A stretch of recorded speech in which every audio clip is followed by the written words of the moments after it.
Sir आखिर कैसे तेलंगाना सरकार का पतन हुआ? केसीआर चुनाव हार गए, ये अपने आप में बहुत ही अलग था। और क्योंकि नेशनल लीडर बनने की जो सोच है वो केसीआर के अंदर अक्सर देखने को मिलती है।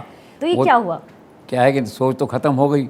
जब चुनाव ही हार गए, राज्य में नहीं खड़े हुए, मुख्यमंत्री नहीं रहे वहाँ के, तो कहाँ जाओगे? नेशनल पार्टी का नाम भी बदला आपने, व्यर्थ हो गया वो।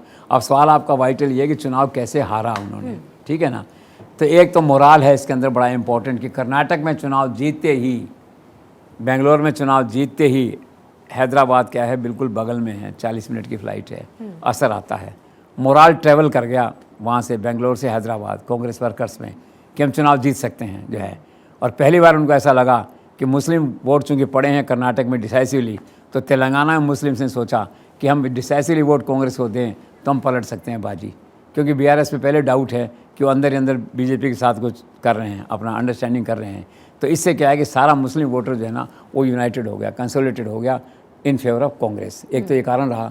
दूसरा क्या रहा कि राहुल गांधी ने वहाँ नरेंद्र मोदी का तरीका अपनाया, वहाँ जाके जगह जगह भाषण दिए कि इस परिवार ने, एक परिवार राज कर रहा है, जो नरेंद्र मोदी कहते हैं ना गांधी परिवार के लिए, एक परिवार देश में राज कर रहा है, पार्टी राज नहीं कर रही। तो उन्होंने कहा एक परिवार राज कर रहा है, इसमें केसीआर, उनका पुत्र, उनकी पुत्री कविता, 3 लोग हैं जो शासन चला रहे हैं यहाँ पे।